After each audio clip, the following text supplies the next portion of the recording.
Good morning everyone, this is Meenakshi Verma और आज की इस वीडियो में हम पढ़ने जा रहे हैं Gagne's hierarchy of learning.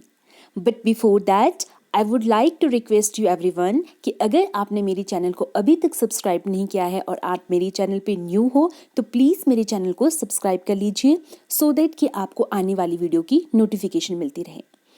So guys, आज की वीडियो में हम एक मोस्ट इम्पॉर्टेंट टॉपिक पढ़ने जा रहे हैं हमारा टीचिंग एंड लर्निंग सब्जेक्ट का, that is Gagne's hierarchy of learning. Gagne's hierarchy of learning एक मोस्ट इम्पॉर्टेंट टॉपिक है हमारे टीचिंग एंड लर्निंग सब्जेक्ट का and you can't skip this topic at all if you are preparing for your exam, as you know that exam is coming very soon. So for that it is most important topic and मैं try करूँगी कि आपको topic इस तरह से समझाऊँ कि ये टॉपिक आपको क्लियर हो जाए। इसके लिए आपको करना सिर्फ इतना है कि वीडियो को एटलीस्ट 2 बार देखना है कि सो दैट कि आपको जो है कॉन्सेप्ट क्रिस्टल क्लियर हो जाए। ओके, तो स्टार्ट करते हैं हमारा गैनीज टाइप ऑफ लर्निंग। ठीक है, जो ये गैनीज हायरार्की ऑफ लर्निंग है इसे गैनीज टाइप ऑफ लर्निंग भी कहा जाता है।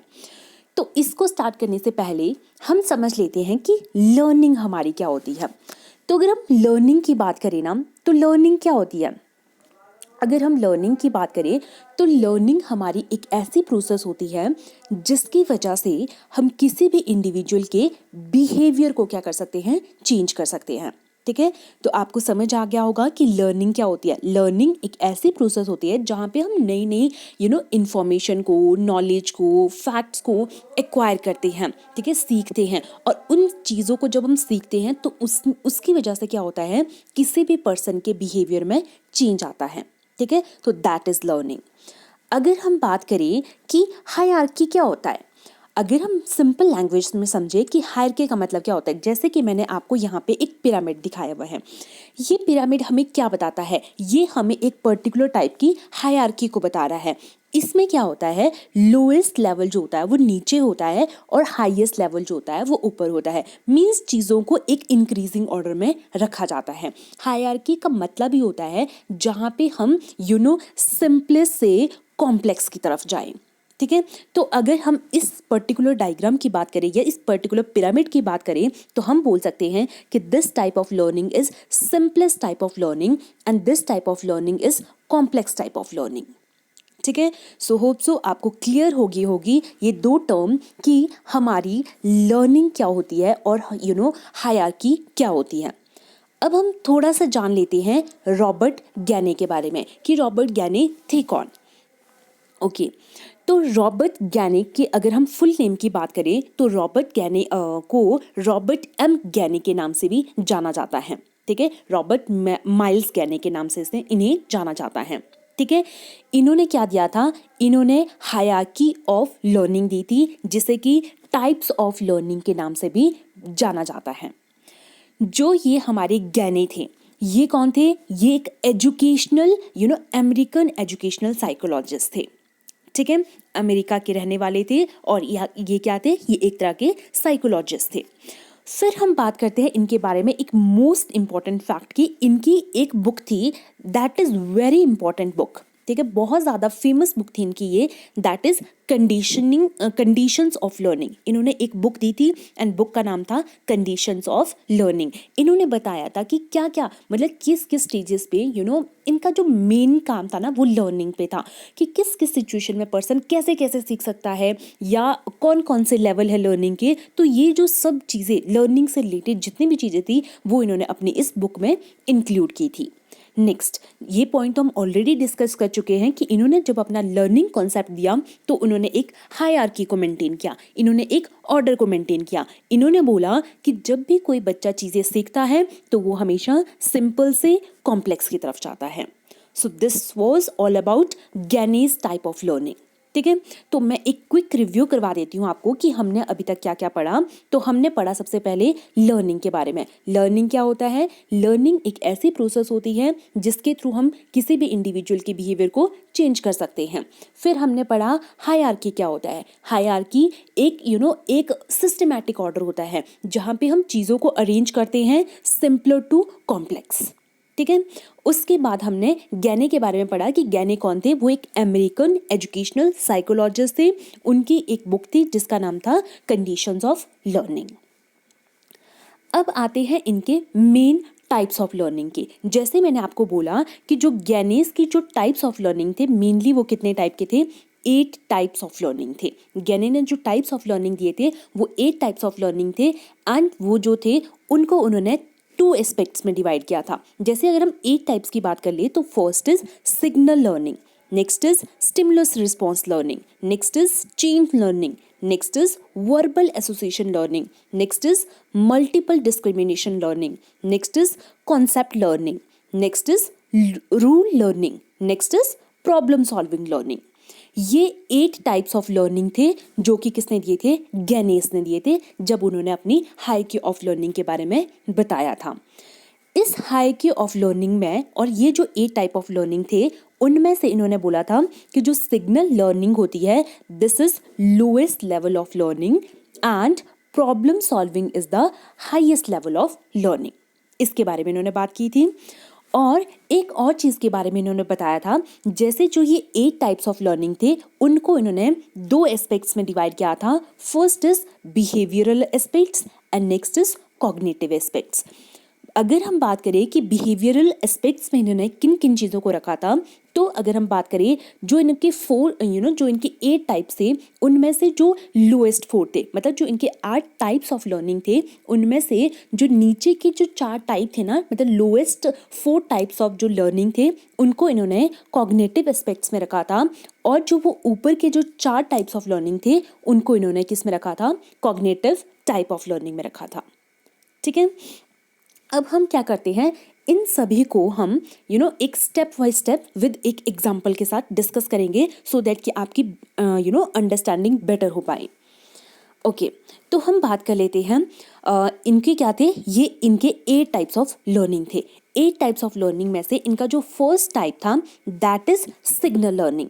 अगर हम बात करें सिग्नल लर्निंग की, सिग्नल लर्निंग क्या होती है, तो गैनी का कहना था कि जो सिग्नल लर्निंग होती है it is a simplest type of learning. ठीक है, लोएस्ट लेवल ऑफ लर्निंग होती है। बच्चा जब भी किसी भी चीज़ को लर्न करना स्टार्ट करता है तो जो पहले मतलब उसका जो स्टार्टिंग फेज होगा ना लर्निंग का, जो वो चीज़ें सीखेगा, सबसे पहले बच्चा किससे सीखता है, तो सिग्नल से सीखता है। सिग्नल मीन्स संकेत, संकेतों के द्वारा जो है बच्चा अपनी चीज़ें सीखता है, अपनी लर्निंग को इन्हांस करता है। जैसे अगर हम एक एग्जाम्पल से समझे इसको, सिग्नल से कैसे, जैसे मान लो हमने बच्चे को सिखाना है, हमने बच्चे को अल्फ़ाबेट सिखाने हैं।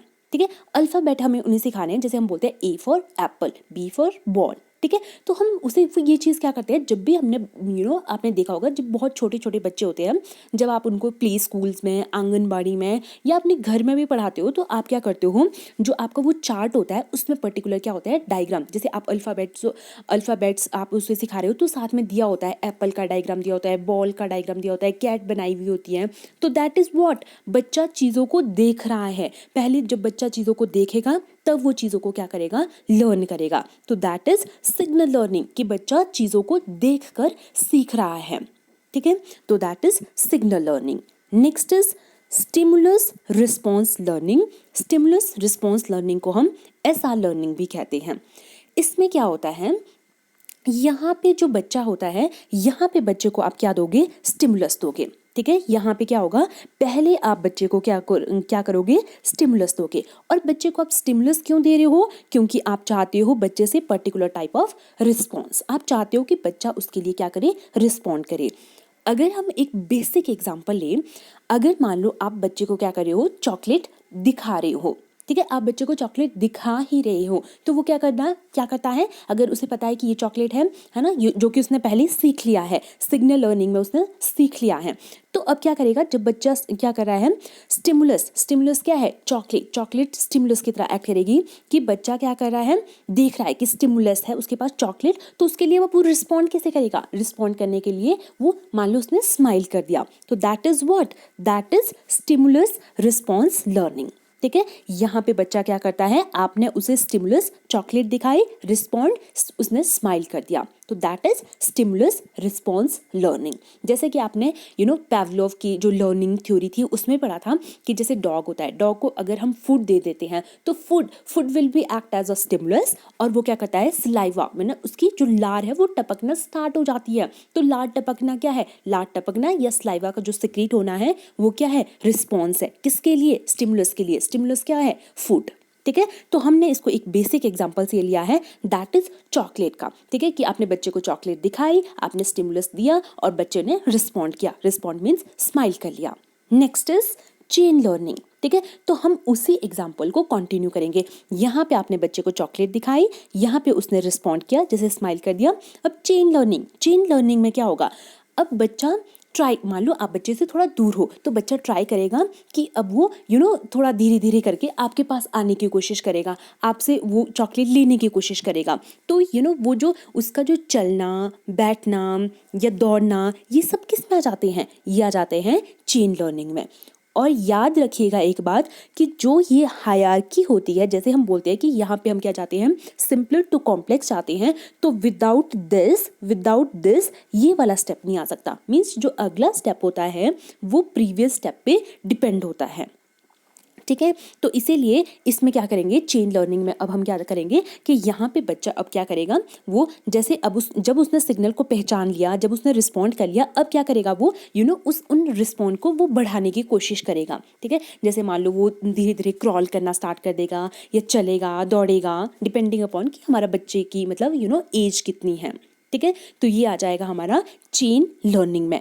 Next is verbal association learning. अब जो बच्चा है यहाँ पे वर्बली अब चीज़ों को क्या करेगा, अगर मान लो आप बच्चे को चॉकलेट बोल रहे हो, ठीक है, तो उसे पता लग जाएगा आप किस चीज़ की बात कर रहे हो। ठीक है, अब आपको चॉकलेट दिखाने की जरूरत नहीं है। ठीक है, तो that is verbal association learning. अब वो सीखता है किसके साथ, मतलब बोली गई चीज़ों के साथ भी वो सीखना स्टार्ट कर देगा। उसे पता है कि अगर आप एप्पल बोल रहे हो तो आप किसकी बात कर रहे हो, अगर आप चॉकलेट बोल रहे हो तो आप किसकी बात कर रहे हो, तो इस तरह से क्या है, अब वो चीज़ों को वर्बली रिलेट कर रहा है। अगर आप चीज़ें बोल रहे हो तब भी वो क्या कर रहा है, सीख रहा है, विदाउट चाहे आप उसे वो चीज़ दिखाओ चाहे नहीं दिखाओ। क्यों, क्योंकि उसने यहाँ पे प्रीवियस स्टेप में वो चीज़ें क्या कर ली है, लर्न कर ली है। So this is verbal association of learning.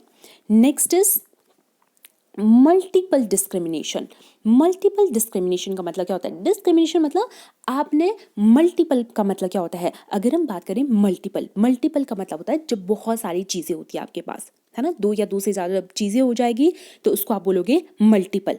Discrimination का मतलब क्या होता है, डिस्टिंग्विश करना मतलब जैसे मान लो आपके पास क्या है, ये दो चीज़ें हैं, आप इनमें क्या कर पा रहे हो, जैसे मान लो ये आपके पास बहुत सारी चीज़ें हैं, ठीक है, आप क्या कर पा रहे हो, इनको डिस्क्रिमिनेट कर दोगे। ठीक है, कि ये क्या है, ये सर्कल है, दो ये सर्कल की तरह लग नहीं रहा है बट हम ये सर्कल है, ठीक है, और ये हमारा स्क्वायर है, ये हमारा रेक्टेंगल है, ये हमारा ट्राइंगल है। तो इस तरह से क्या कर रहा है, वो बहुत सारी जो आपने ये शेप्स दिखाई है उनको क्या कर रहा है, वो डिस्क्रिमिनेट कर पा रहा है, वो उनको अलग अलग से क्लासीफाई कर रहा है। तो दैट इज मल्टीपल डिस्क्रिमिनेशन, कि अब वो बच्चा जो है वो चीज़ों को क्लासीफाई कर सकता है। ठीक है, जैसे एक इसमें और एग्जांपल लें, अगर हम मल्टीपल डिस्क्रिमिनेशन में, मान लो हम सॉल्ट ले लेते हैं, ठीक है, नमक ले लेते हैं और हमारी शुगर ले लेते हैं। ठीक है, शुगर मान लो चीनी ले ली, चीनी को आपने मान लो पीस लिया, पाउडर की तरह बना दिया, तो दोनों आपको व्हाइट कलर के दिखेंगे, नो डाउट, दोनों का मतलब मान लो साइज भी सबका, अमाउंट वगैरह सब कुछ सेम है,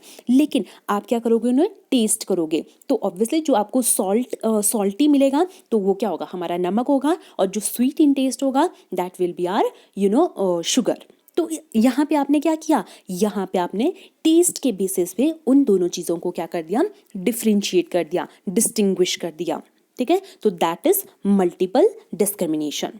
next is concept learning. Concept learning की अगर हम बात करें तो जैसे अगर हम कॉन्सेप्ट लर्निंग की बात करें, यहाँ पे क्या करता है, जो बच्चा होता है, ठीक है, यहाँ पे जो हमारा चाइल्ड होता है वो क्या करता है, जैसे मान लो अब वो स्कूल में चला गया, क्योंकि बड़ा हो गया ना, अब टाइप ऑफ लर्निंग भी तो देखो कहाँ तक पहुँच गई। मान लो वो स्कूल में चला गया तो स्कूल में हो ही सकता है कि टीचर उसे बहुत सारी चीज़ें सिखाए, तो वो क्या कर रहा है, कॉन्सेप्ट को गेन कर रहा है, अलग अलग चीज़ें वो सीख रहा है। ठीक है, अब अगर मैं इसको एक एग्जाम्पल से समझाऊँ, जैसे कि आपको पता है कि वाटर, ठीक है, अगर हम बात करें वाटर की, तो ये वाटर जो है ये 3 स्टेट में रह सकता है। ठीक है, आपको पता है ये किस में हो सकता है, सॉलिड में भी हो सकता है, लिक्विड में भी हो सकता है, और हमारा गैसेस फॉर्म में भी ये हो सकता है। ठीक है, जैसे सॉलिड, अगर हम बात करें कि वाटर सॉलिड कब हो सकता है, अगर हम उसको बहुत ज़्यादा लो टेम्परेचर पे रखें तो पानी हमारा क्या बन जाता है, आइस बन जाता है, बर्फ बन जाता है ना। और नॉर्मल टेम्परेचर मतलब रूम टेम्परेचर की बात करें तो वो क्या होता है, नॉर्मल लिक्विड फॉर्म में रहता है। और अगर हम उसी वाटर को क्या करें, बहुत ज़्यादा बॉईल कर दें तो वो क्या होता है, भाप बन के उड़ना स्टार्ट हो जाता है। तो मतलब वो क्या हो गया, वेपर में कन्वर्ट हो गया, मतलब वो गैस की फॉर्म में कन्वर्ट हो गया। तो ये क्या है, ये आपने 3 कॉन्सेप्ट पढ़े यहाँ पे, सॉलिड, लिक्विड, गैस। ठीक है, कि सॉलिड के लिए बहुत लो टेम्परेचर होना चाहिए, लिक्विड के लिए मान लो आप क्या बोल सकते हो, रूम टेम्परेचर काफ़ी है, और गैसेस के लिए बहुत ज़्यादा हाई टेम्परेचर होना चाहिए अगर हम वाटर की बात कर रहे हैं। तो यहाँ पे आपने क्या किया, आपने अलग अलग से कॉन्सेप्ट पढ़े यहाँ पे। तो ये कॉन्सेप्ट लर्निंग किस में आ जाएगी, ये तो कॉन्सेप्ट लर्निंग के अंदर क्या आ जाएगा, ये तीनों चीज़ें आ जाएगी जो मैंने अभी आपको समझाई, कि यहाँ पे आप अलग अलग से क्या करते हो, कॉन्सेप्ट सीखते हो इस स्टेज में। ठीक है, नेक्स्ट इज प्रिंसिपल लर्निंग। ठीक है, next is principle learning. Principle learning को ही हमारा क्या कहा जाता है, रूल लर्निंग कहा जाता है। इसमें क्या होता है, इसमें जैसे आपने प्रीवियस स्टेप में क्या पढ़ा, एक कॉन्सेप्ट पढ़ा आपने। ठीक है, अब आप उनके बीच में रिलेशनशिप बनाना स्टार्ट कर देते हो। रिलेशनशिप बनाना कैसे आप स्टार्ट करोगे, आप अब ये बताओगे कि ठीक है कि 100 डिग्री सेल्सियस की वाटर क्या करता है, बॉईल करना स्टार्ट करता है 100 डिग्री सेल्सियस पे। ठीक है, या बोलोगे कि 0 डिग्री सेल्सियस पे पानी क्या हो जाता है, वो हमारा आइस में कन्वर्ट हो जाता है। ठीक है, 0 डिग्री सेल्सियस में हमारा जो पानी है वो क्या हो जाता है, आइस में कन्वर्ट हो जाता है। तो आपने यहाँ पे क्या किया, टेम्परेचर और उसकी जो भी फॉर्म थी, जैसे सॉलिड फॉर्म या उसकी गैसेस फॉर्म, तो उनके बीच में आपने क्या बना दिया, रिलेशनशिप बता दिया। तो दैट इज रूल लर्निंग। ठीक है, ये हमारा रूल लर्निंग के बीच में आता है कि जो कॉन्सेप्ट आपने यहाँ पे सीखे थे उनके बीच में आप क्या करो, मान लो यहाँ पे आपने 2 या 2 से ज़्यादा क्या किए, कॉन्सेप्ट सीखे, तो अब उन दोनों के बीच में रिलेशनशिप क्या है वो आप किस में सीखोगे, प्रिंसिपल लर्निंग में या रूल लर्निंग में। नेक्स्ट और लास्ट इज प्रॉब्लम सॉल्विंग। ठीक है, जो हमारा नेक्स्ट लेवल ऑफ लर्निंग आ जाता है that is problem solving. Problem solving ये क्या होता है, this is highest level of learning. यहाँ पे अब बच्चा बहुत सारी चीज़ें सीख चुका है, बहुत आगे निकल चुका है। उसको सिग्नल, पहले वो उसने सिग्नल से सीखा, फिर उसने रिस्पॉन्ड किया, चेन लर्निंग, मतलब बहुत सारी सीख ली। अब तो प्रॉब्लम सॉल्विंग में क्या होगा, जो जो भी चीज़ें उसने सीखी, जो जो नॉलेज उसके पास है, जो जो इन्फॉर्मेशन उसके पास है, अब वो उसी सारी इंफॉर्मेशन को रियल लाइफ सिचुएशन में इम्प्लीमेंट करेगा। मतलब अगर उसके पास कोई भी प्रॉब्लम है तो वो क्या करेगा, अपनी उस नॉलेज को यूज़ करके इंडिपेंडेंटली ट्राई करेगा उस पर्टिकुलर प्रॉब्लम को सॉल्व करने की। तो that is problem solving type of learning, जो कि हाईएस्ट टाइप ऑफ लर्निंग है। आप एक्सपेक्ट नहीं कर सकते हो एक छोटा सा बच्चा है आपका, 1-2 साल का बच्चा है, और उसको कोई प्रॉब्लम आए तो वो खुद उस चीज़ को सॉल्व करे, नहीं, ये नहीं हो सकता। इसीलिए प्रॉब्लम सॉल्विंग को क्या करा गया है, हाईएस्ट लेवल ऑफ लर्निंग में रखा गया है कि यहाँ तक वो मैच्योरिटी लेवल भी आ जाना चाहिए। बहुत सारी चीज़ें उसने ऑलरेडी सीख ली होनी चाहिए, तभी वो चीज़ों, अगर किसी बच्चे को कोई कॉन्सेप्ट ही नहीं पता होगा, किसी बच्चे को कोई रूल ही नहीं पता होगा, तो वो किस तरह से किसी प्रॉब्लम को सॉल्व कर पाएगा। तो ये कुछ टाइप्स थे हमारे, जो किसने दिए थे, गैनेस ने दिए थे। ये गैनेस के क्या थे, 8 टाइप ऑफ लर्निंग थे। तो एक क्विक रिव्यू करवा देती हूँ मैं आपको कि हमने क्या क्या पढ़ा इसमें। हमने पढ़ा कि गैने ने क्या दिया था, लर्निंग की एक हायरार्की दी थी। हायरार्की मतलब जहाँ पे चीज़ों को उन्होंने कॉम्प्लेक्सिटी के इंक्रीजिंग ऑर्डर में रखा था। कॉम्प्लेक्सिटी का इंक्रीजिंग ऑर्डर मतलब यहाँ पे सिंपल, यहाँ पे कॉम्प्लेक्स। फिर उन्होंने क्या किया था, 8 टाइप ऑफ लर्निंग की बात की थी। उन 8 टाइप ऑफ लर्निंग में से लोअर 4 को उन्होंने बिहेवियरल एस्पेक्ट्स में रखा था और अपर 4 को उसने कॉग्निटिव एस्पेक्ट्स में रखा था। फिर उन्होंने एक एक एग्जाम्पल को लेके हर एक चीज एग्जाम्पल तो आप अपनी मर्जी से कोई भी ले सकते हो, ठीक है। तो मैंने जो आपको एक एक एग्जाम्पल से समझाया है उनको मैं क्विक रिव्यू करवा देती हूँ। सिग्नल लर्निंग, जैसे आप क्या कर रहे हो, बच्चे को आपने अल्फ़ाबेट सिखाने हैं, तो जैसे एप्पल, ठीक है, बॉल, तो आप उसे वो चीज़ें पहले दिखा रहे हो। तो जब चीज़ा देख के सीखता है ना, तो दैट इज कम, तो वो जो चीज़ें हैं वो किसके अंडर आती है, सिग्नल लर्निंग के अंडर आती है। फिर आ जाएगा stimulus response learning. Stimulus response मतलब आप बच्चे को कोई स्टिमुलस दोगे, पहले आप स्टिमुलस दोगे फिर बच्चा उसके लिए रिस्पॉन्ड करेगा। जैसे हमने बोला था चॉकलेट, चॉकलेट जैसे मान लो उसने स्माइल कर दिया। Next is chain learning. Chain learning मतलब अब वो एफर्ट्स करेगा, क्रॉलिंग करेगा, दौड़ेगा, बैठेगा, मतलब ट्राई करेगा ना, मतलब आपके पास आने के लिए, ठीक है, ताकि वो उस पर्टिकुलर आप से स्टिमुलस को ले पाए, ठीक है। तो ये आ जाएगा हमारा चेन लर्निंग में। वर्बल एसोसिएशन, अब बच्चा जो है देख के नहीं सीखेगा, अब बच्चा अगर आप बच्चे को कोई चीज़ बोल रहे हो तो वर्बली भी वो आपकी चीज़ों को क्या कर पाएगा, समझ पाएगा। तो that is verbal association. Next is multiple discrimination, मतलब जहाँ पे बच्चा अलग अलग चीज़ों को डिफ्रेंशिएट कर पा रहा है। जैसे मैंने नमक और चीनी का एग्जाम्पल दिया था कि दोनों सेम दिख तो बेशक सेम रही है, लेकिन टेस्ट के बीच बेसिस पे आप क्या कर सकते हो, दोनों को डिफ्रेंशिएट कर पा रहे हो, डिफ्रेंशिएट कर सकते हो। Next is concept learning. Concept learning में जैसे आपने बताया कि जो कोई भी हमारा जो मैटर होता है उसके 3 स्टेट्स होती है,